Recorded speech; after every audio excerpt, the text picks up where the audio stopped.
Good morning, my dear students. I am Prateek sir. Welcome to my channel, and we will discuss about Mughal dynasty. So, before starting the Mughal dynasty, I would recall the points regarding the history. When we talk about the history, when we discuss about history, so Mughal dynasty, Mughal time period automatically comes in our mind. So, all of you know about the name of some emperor of the Mughal dynasty, like Akbar. Who was Akbar?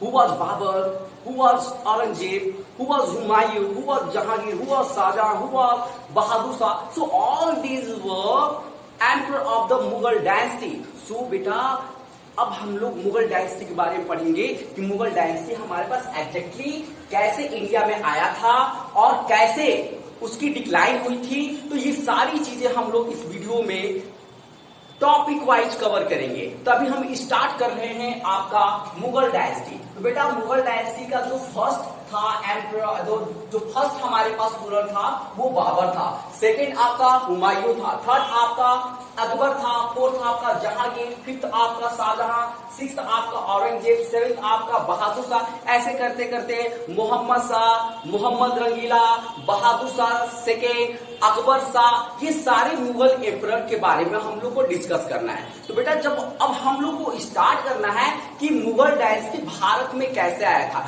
सो अगर हम बात करें Mughal dynasty की तो बेटा सबसे पहले हम बाबर की बात करते हैं। तो बाबर की बात करने से पहले आई रिकॉल यू कि हमारे पास the father of the Babur was Umar Sheikh Mirza, यानी कि बाबर के पिता का नाम था उमर शेख मिर्जा। आपकी बाबर की जो माता जी थी यानी कि मदर ऑफ बाबर कुतुब निगार, ठीक है।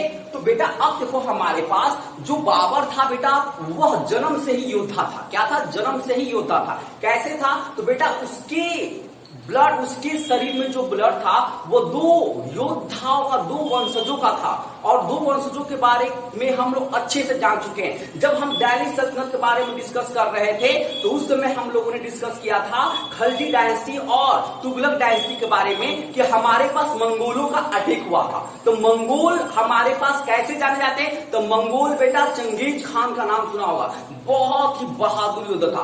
चंगेज खान हमारे पास एक मंगोलियन एम्परर था और उस मंगोलियन एम्परर यानी कि मंगोलियन जो डायनेस्टी था उसका जो 14वां वंश था वह आपका बाबर था।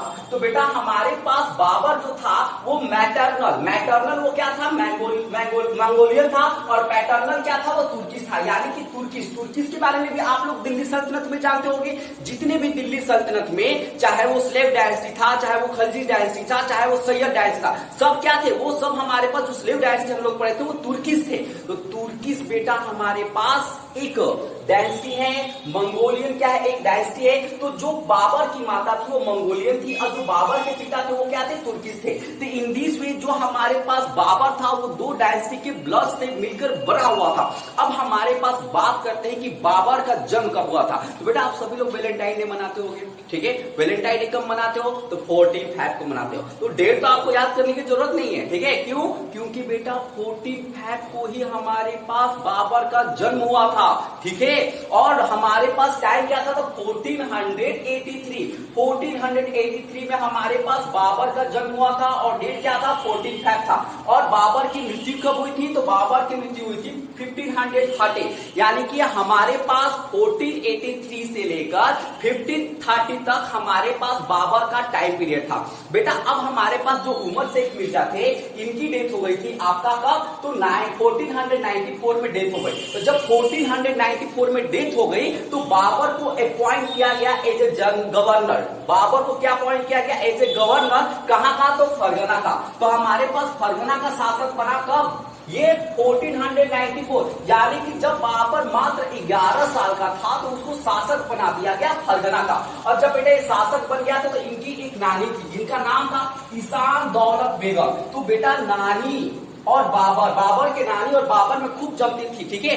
नानी उनको ना बहुत कहानियां सुनाती थी। तो बेटा आप सभी लोग को पता है कि हमारे पास जो हिंदुस्तान था पहले से बहुत रिच था और बहुत ही और जबरदस्त तरीके से यहाँ पे नेचुरल रिसोर्सेज थे और यहाँ के शासक बहुत ही महान और योद्धा और लड़ाकू हुआ करते थे। तो बेटा ऐसे जगह के बारे में जो इनकी नानी थी वह सुनाया करती थी। ठीक है, नानी का नाम क्या था? तो ईशान दौलत बेगम की एक जगह है जिसका नाम हिंदुस्तान है, वहां पे प्राकृतिक संपदा है, वहां पे धन दौलत है, वहां पे जबरदस्त तरीके से लोग रहते हैं, वो बहुत ही ज्यादा सर्वगुण संपन्न है। तो बाबर के मन में कहीं ना कहीं वो बचपन की कहानी दिमाग में सेट हो गई थी और वह जब फरगना का शासक बना तो वह हमेशा हिंदुस्तान के बारे में सोचता रहा। और बेटा जब हमारे पास बाबर को मौका मिला, कब मिला? तो 1526। तो 1526 हमारे पास इतिहास का सबसे इंपॉर्टेंट डेट माना जाता, सबसे इंपॉर्टेंट डेट। यानी कि हम अगर 15 अगस्त 1947 की बात छोड़ दे तो हमारे पास ये सबसे इंपॉर्टेंट डेट माना जाता है, क्योंकि मुगल डायनेस्टी हमारे पास इंडिया में इसी समय स्टेबलाइज हुई थी। तो बेटा 1526 was the year in which first battle of Panipat was fought, and between whom first battle of Panipat was fought? The Babur and Ibrahim Lodi. All of you know about the Ibrahim Lodi. Ibrahim Lodi was the last ruler of the Delhi Sultanate and last ruler of the Lodi dynasty. तो बेटा हमारे पास लोदी साहब और बाबर के बीच में क्या हुआ था? पानीपत का पहला युद्ध लड़ा गया था। जब बेटा हमारे पास पहला युद्ध लड़ा गया था तो बाबर ने इस युद्ध में इब्राहिम लोदी को हरा दिया था। और बेटा इब्राहिम लोदी को हराने के बाद मैं आपको बता दूं कि हमारे पास तुगलका युद्ध नीति हमारे पास बाबर ने इसी में एडॉप्ट किया था। ठीक है, यानी कि principle of Tulughma war was first introduced by the Babur in India and the Battle of the Panipat which was fought in the 1526.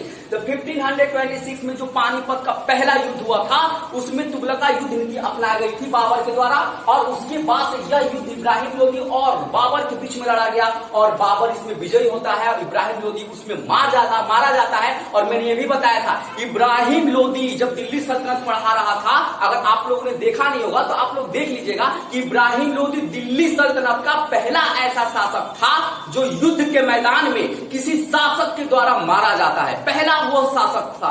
ठीक है, दिल्ली सल्तनत का। और कौन मारता है बेटा? तो वो बाबर मारता है। किसके युद्ध में मारता है? तो पानीपत के युद्ध में मारता है। पानीपत का युद्ध कब होता है? तो वह होता है 1526। और यही समय था जब हिंदुस्तान के अंदर मुगलों ने अपना पहला परचम लहराया था और उसके बाद से उन्होंने मुगल वंश की नींव भारत के अंदर रख ली थी।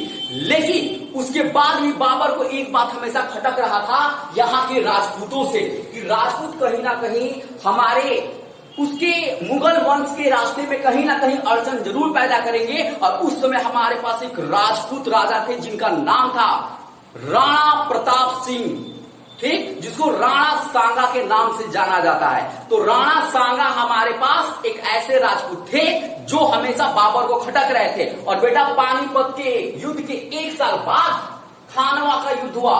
खानवा का battle of Khanwa was fought in 1527 and this battle was fought between the Rana Sanga and the Babur and this was the first battle in which Babur introduce slogan of जिहाद, यानी कि जिहाद का पहली बार हिंदुस्तान में यूज किया गया था ये खानवा के मैदान में राणा सांगा के खिलाफ। और क्यों कहा किया गया था? तो बेटा राणा सांगा एक पराक्रमी योद्धा थे और राणा सांगा के ऊपर 100 से ज्यादा कटे हुए निशान थे जिनको देखकर दुश्मन पहले ही डर जाता था। और बाबर जो था वो देख के पहले डरा हुआ था, लेकिन राणा सांगा की किस्मत ने साथ नहीं दिया। युद्ध 3 दिन तक चला और तीसरे दिन हुआ ये कि हमारे पास बाबर की सेना ऊपर थी और राणा सांगा की सेना नीचे थी। बाबर हारने के कगार पे था। रातों रात उसने एक स्लोगन दिया जिहाद का और सबके दिमाग में भर दिया कि अगर जीत गए तो तुम हमारे सैनिक नहीं, तुम यहाँ के राजा होगे, यानी कि तुम अपने इस्लाम के धर्म के प्रचार के लिए अपनी जान को दे दो, लेकिन दुश्मनों का डट के सामना करो और जीत गए तो जो तुम चाहोगे वो मैं करूंगा।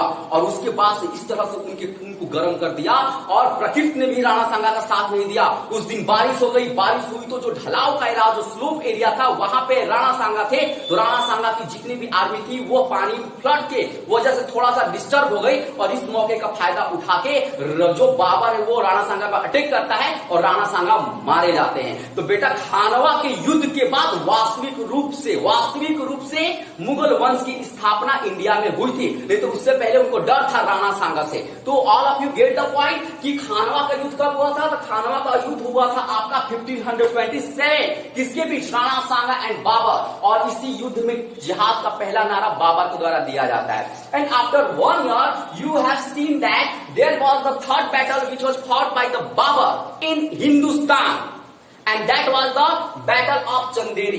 Battle of Chanderi was fought between the Medini Rai and Babur. Medini Rai and Babur. And in this battle also Babur won this battle and Medini Rai was defeated. Medini Rai हार जाते हैं, वो भी एक राजपूत ही रहते हैं, और बाबर जीत जाता है। उसके 1 साल बाद क्या होता है? तो उसके 1 साल बाद बेटा घग्गर का युद्ध होता है, यानी कि battle of Ghaggar was fought, Ghaggar was fought in 1529 and between whom? तो between महमूद लोदी and बाबर। इसमें युद्ध में क्या होता है कि इस युद्ध में महमूद लोदी हार जाता है और बाबर जीत जाता है।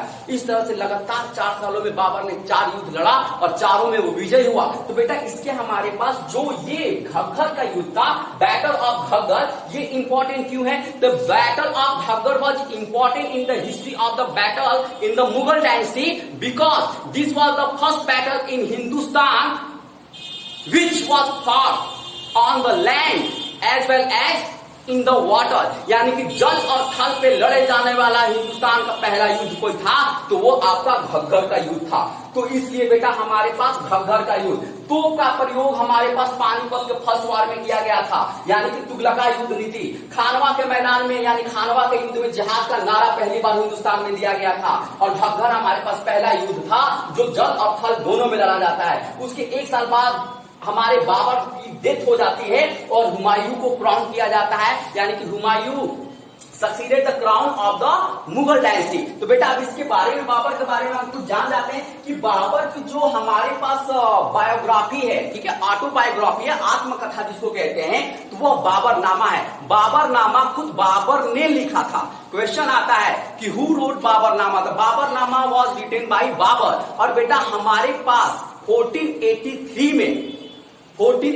में हमारे पास बाबर का जन्म हुआ था, और 1583 में यानी कि उसके जन्म के 100वें साल में जो हमारे एक ट्रांसलेटर थे जिनका नाम था आपका, ठीक है, जिन्होंने लिखा हुआ था, क्या लिखा हुआ था? तो लिखा हुआ था तुजुक ए बाबरी, जो जिनका नाम था Rahim Khan Khana was considered as the one of the 9 diamond of the Akbar, यानी कि अकबर के 9 रत्नों में एक अब्दुल रहीम खाना थे, जिन्होंने बाबर की आत्मकथा को फारसी भाषा में ट्रांसलेट किया था और उसको नाम दिया गया था Tuzuk e Babri. Tuzuk e Babri was written by Rahim Khana in Farsi language, is it clear? In Persian language. So बेटा हमारे पास ये थे बाबर, और इस तरह से उन्होंने जो हमारे पास मुगल डायनेस्टी की स्टेबलाइज किया था। तो क्वेश्चन भी आता है, who was the founder of Mughal dynasty in India? तो Babur was the founder of the Mughal dynasty in India. When Mughal dynasty was stabilized in India? Mughal dynasty was stabilized in India in 1526। Which battle was fought to stabilize Mughal dynasty in India? The battle of Panipat, first battle of Panipat was fought to stabilize Mughal dynasty in India by Babur, between Babur and Ibrahim Lodi. So I think all these were the key features and the key points regarding the Babur. Babur के बारे में बस आप लोग इतना ही जानो, इससे बाहर कोई क्वेश्चन पूछ ही नहीं सकता। एक और हम मॉन्यूमेंट्स के बारे में बात करते हैं, तो बेटा हमारे पास आराम बाग जो आगरा में है उसको बाबर ने बनवाया था।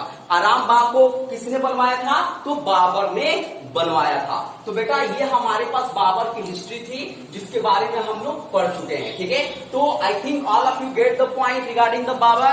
Thank you, have a nice day, good day and जय हिंद, टेक केयर, बाय।